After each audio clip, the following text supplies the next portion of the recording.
호태왕의 구연동화. 오늘은 어린이 박물관 고구려입니다. 고구려는 천문의 나라라고도 불립니다. 옛사람들에게 하늘은 늘 신비였고 물음의 대상이었어요. 해와 달, 별의 움직임이 세상 일의 좋고 나쁨을 미리 알려준다고 믿었고, 하늘의 변화를 보면 한 해 농사가 잘 될지 안 될지 알 수 있다고 생각했으니까요. 그래서 수백 년에 걸쳐 별자리를 관찰하는데 지혜를 모으고 별에 대한 지식을 쌓아가면서 알게 된 별자리의 수가 늘어만 갔어요. 7세기경에 고구려 사람들이 알고 있던 별자리는 무려 290개, 별의 수는 1469개에 이르렀답니다. 자, 고구려 사람들에게 하늘은 무엇이었을까요? 고구려 사람들은 시조인 주몽을 하늘의 자손으로 생각했어요. 주몽의 아버지는 해모수였는데 하늘의 임금님이었고, 어머니는 물의 임금님 하백의 따님이었죠. 그래서 해모수는 하늘의 해로 모습을 드러냈고, 유화는 도도히 흐르는 암록수로 모습을 나타낸다고 믿었어요. 고구려 사람들이 믿는 신화 속에서 해모수는 기린을 타고 하늘과 땅 사이를 오갔고, 주몽은 용의 머리를 밟고 하늘로 올라갔답니다. 고구려 사람들은 매일같이 쳐다보는 하늘에서 하늘 임금 해모수와 하늘의 자손 주몽을 찾아냈던 거예요. 해신 달신을 믿고 제사를 지내던 고구려인들에게 하늘은 조상이 살고 있는 곳이었어요. 그래서 고구려 사람들은 부지런히 해와 달, 별자리의 움직임을 살펴보면서 우리는 하늘의 자손이다, 이런 자부심으로 나라를 넓히고 주변에서 오는 강한 도전을 맞받아쳤던 거예요. 5세기에 고구려는 동아시아의 강대국이었어요. 고구려 사람들은 세상을 향해 외쳤어요. 동북아시아에는 중국이나 유목민이 세운 그런 나라들과는 다른 천하가 있다. 그 중심이 바로 우리다, 고구려다. 우리 고구려는 천하의 중심이다 라고요. 하늘의 자손들이 다스리는 세계를 주변의 나라들에게 확실히 알린 거예요. 자, 그런 고구려 사람들이 하늘을 어떻게 생겼다고 생각했을까요? 옛사람들은 하늘 위에도 사람이 사는 땅과 비슷한 세계가 있다고 믿었어요. 용이나 기린, 봉황 같은 짐승들이 땅과 하늘 세계 사이를 자유롭게 오갈 수 있다고 그렇게 생각했죠. 그래서 신선은 이런 짐승들을 타고 하늘 위의 세계로 올라가서 거기서 영원히 산다, 이렇게 믿기도 했고요. 우주산으로 불리는 높은 산, 거대한 나무가 하늘과 땅 사이를 이어준다고 생각했어요. 그래서 이런 산과 나무를 타고 올라가면 하늘에 닿는다는 거죠.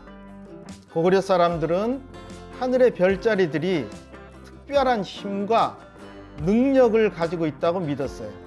특히 하늘 한가운데 있는 황룡, 그리고 동쪽, 서쪽, 남쪽, 북쪽에 있는 청룡, 백호, 주작, 현무가 있다고 생각해서 이 5가지를 오신, 5신이라고, 방위신이죠. 방향별로 있는 그런 신들이 하늘 세계를 지켜주고 또 세상의 질서와 조화를 이루어 준다고 믿었죠. 그리고 또 하늘에는 북두칠성과 남두칠성도 있어서 그런 것이 하늘에서 빛나고 있다, 이렇게 생각했죠. 실제로도 북두칠성과 남두칠성은 하늘에서 빛나고 있어요. 자, 하늘에 올라가면 정말 해신과 달신을 만날 수 있을까요? 고구려 사람들은 해신과 달신이 있다고 믿었기 때문에 해모수와 유화, 이 두 조상을 신으로 여기고 각각 해신과 달신으로 실제 그렸어요. 고구려 사람들은 해는 밝은 기운, 달은 어두운 기운을 상징한다고 생각했고 거기에 맞춰서 신화를 이야기하고 또 전설을 말했어요. 달엔 두꺼비가 살고 개수나무도 살고 그리고 옥토끼도 살죠. 또 항아라는 하늘의 여인이 불사약을 먹고 하늘로 도망쳐서 두꺼비가 되었다. 이런 이야기도 사람들 사이에 돌았고요. 또 옥토끼 같은 것이 약절구를 찍고 있는데 그 약은 불사약이다. 이렇게 생각하기도 했어요. 그래서 두꺼비 곁에 약을 찍고 있는 옥토끼가 여러분 눈에도 보이지 않나요? 자, 사신에 대해서 우리가 한 번 더 알아봅시다. 하늘의 동쪽과 서쪽은 각각 청룡과 백호가 지킨다는 거예요. 해가 다니는 길의 동쪽과 서쪽에 별자리들을 청룡과 백호로 그린 거예요. 그 다음에 북두칠성이 있는 북쪽에는 현무를 그렸고요. 그 현무는 우리가 보통은 보기 힘든 거북과 뱀이 서로 얽혀 있는 모습으로 그렸어요.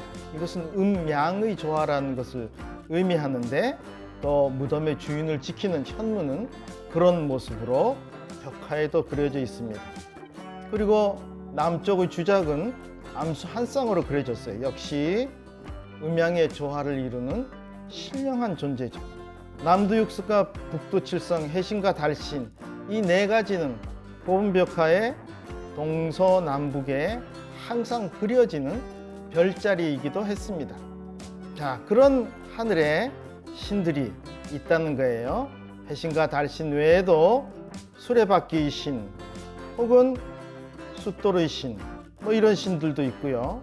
그 다음에 선인들도 있고 또 옥녀라 불리는 그런 분들도 계시다.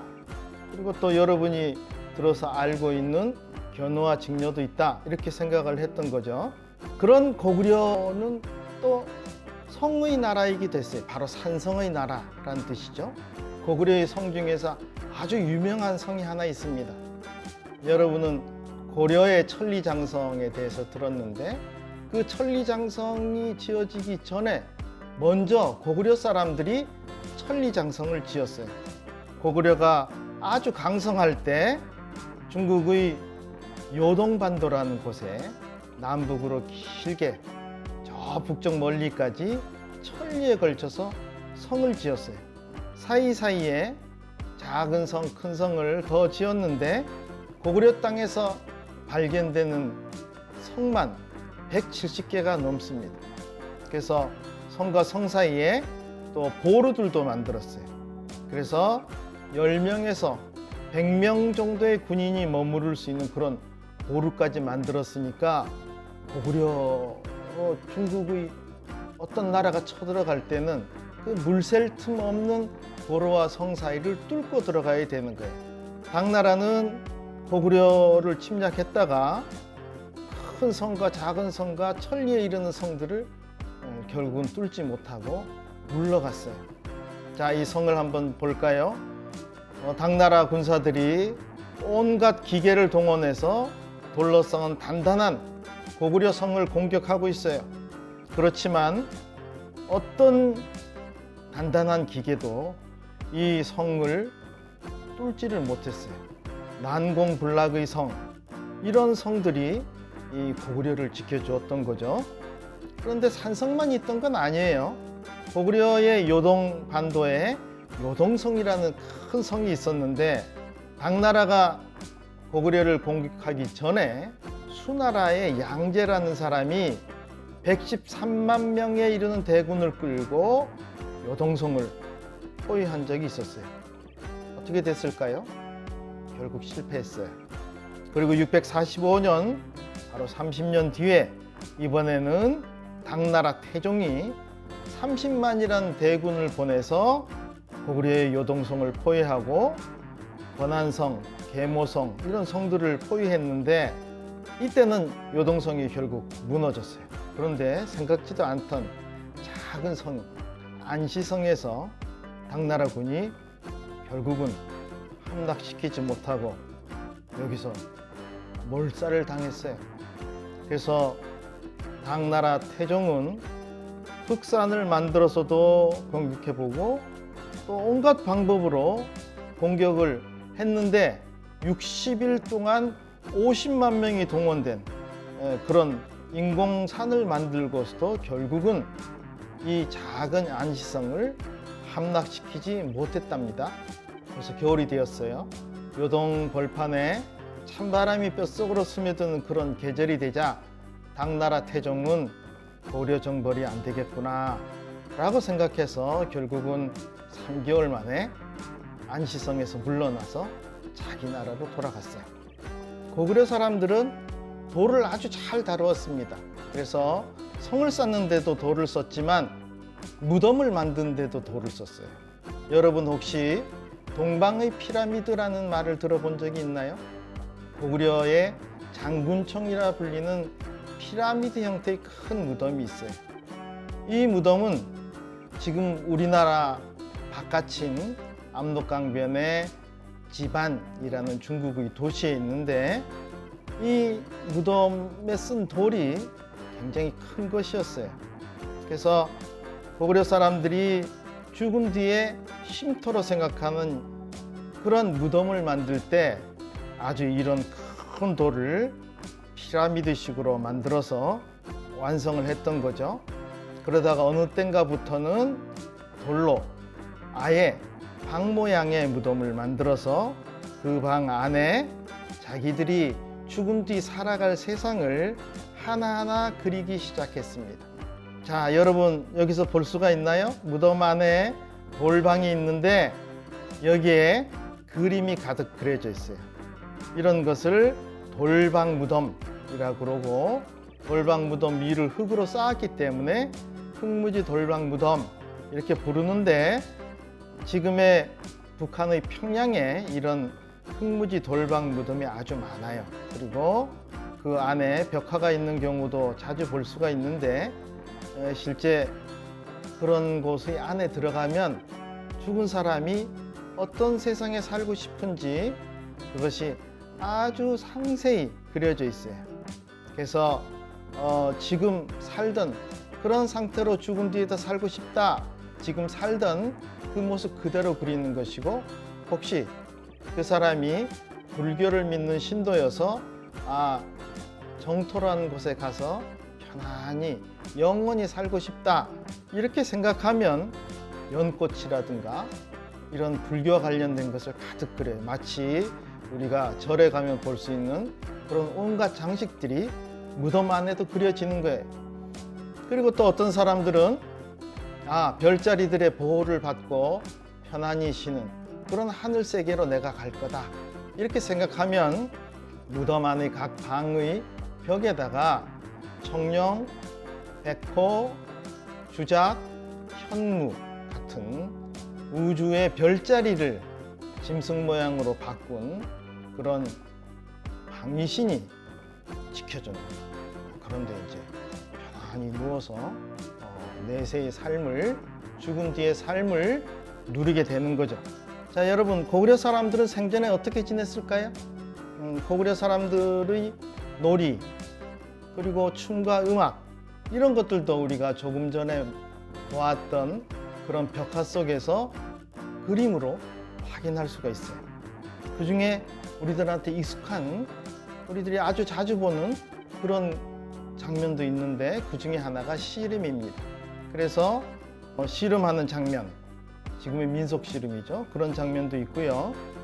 그리고 또 지금의 여러분이 배우고 있는 태권도 장면도 있습니다. 그때는 수박희 혹은 수박 이렇게 불리는 운동이었는데 수박희도 씨름처럼 우통은 벗고 아래는 짧은 반바지 비슷한 거죠. 그런 것을 입고 팔과 다리, 손과 발을 써서 상대를 누르고 항복을 받아내는 그런 아주 상당히 격렬한 운동을 하기도 했고요.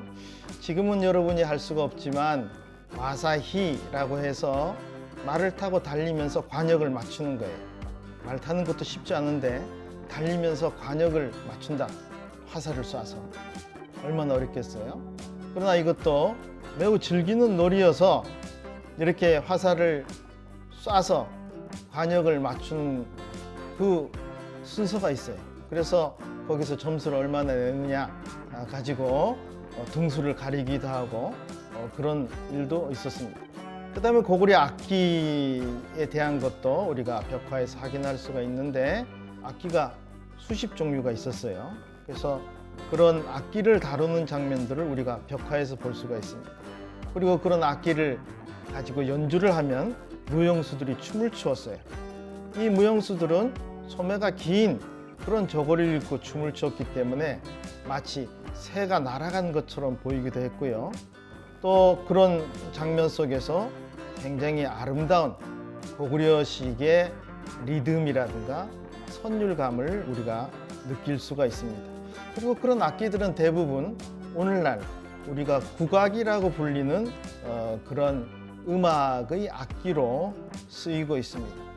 그리고 또 음악 연주에 맞춰서 춤을 추는 사람들 중에서는 고구려 고유의 모자인 절풍을 머리에 쓰고 거기에 꽂힌 새깃을 막 움직이게 하면서 그렇게 멋들어지게 춤을 추는 그런 사람들도 있었습니다. 자, 이제 여러분 고구려에 대한 것을 어느 정도 알았나요? 고구려는 중국과 다른 역사와 문화를 700년이나 꾸려왔던 나라입니다. 고조선 부여 같은 나라들의 문화와 전통을 계승을 했고요. 또 삼국시대의 문화를 이끌면서 백제와 신라, 가야, 심지어 바다 건너 일본에도 영향을 주었던 그러는 큰 나라고 또 우리 문화의 출발점이 되는 문화를 보여준 그런 나라이기도 합니다. 고구려는 문화에서 특별히 개방적이었고 또 새로운 것을 받아들여서 고구려식으로 즉 메이드인 고구려로 바꿨던 그런 나라입니다. 개성과 보편성이 잘 드러나는 그런 문화를 후손들 즉 우리들에게 전해준 그런 나라입니다.